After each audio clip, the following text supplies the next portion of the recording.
High, আমি তাইবা। আশা করি আপনারা সকলেই ভালো আছেন। একটা নতুন দিনে আপনাদের সকলকে স্বাগত জানাই। তো আজকের দিনটা ছিল একেবারে একটু অন্যরকম দিন। আজকে আমাদের বাসায় ২ জন গেস্ট আসবেন।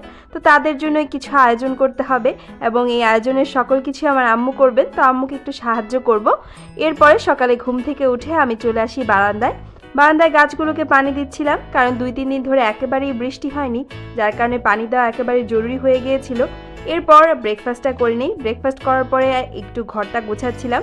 এদিকে আমি আমার রুমগুলোকে ভালো করে ঝেড়ে গুছিয়ে নেই। এরপর এই সোফার রুমটাকে গোছাই এবং সবগুলো শোপিস আমি একেবারে কাপড় দিয়ে মুছে মুছে রাখছিলাম। এরপরে যেয়ে দেখি আম্মু রান্না প্রায় কমপ্লিট। তো আম্মু যেই সব ডিশগুলো রান্না করছে সেগুলো হলো গরুর মাংস ছিল, এরপরে ছিল রুই মাছের ভাজি, এরপরে ছিল চিংড়ি মাছের ভুনা। আম্মুর হাতের এই চিংড়ি মাছের রেসিপিটা কিন্তু একদম অসাধারণ, মুখে লেগে থাকার মতো। এরপর ছিল দেশি মুরগির ঝোল বা ভুনা টাইপেরও বলা যায়। এরপরে ছিল ডিমের কোরমা। এই কোরমাটা কিন্তু একেবারে সাদা সাদা হয় এবং কাটা মশলা দিয়ে রান্না করা, ভীষণই মজার একটা কোরমা। এরপরে ছিল কাবাব, এটা ছিল বিফ কাবাব। এরপরে ছিল রোস্ট।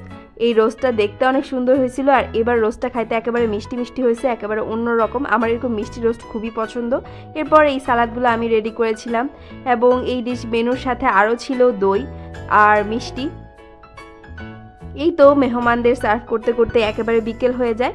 বিকেল হয়ে যাওয়ার পরে বারান্দায় একটু দাঁড়িয়েছিলাম, ১ কাপ চা খেলাম। আজকের দিনটা এই পর্যন্তই। খুব সুন্দর একটা দিন কাটালাম। আশা করি আমার ভিডিওটা আপনাদের ভালো লেগেছে।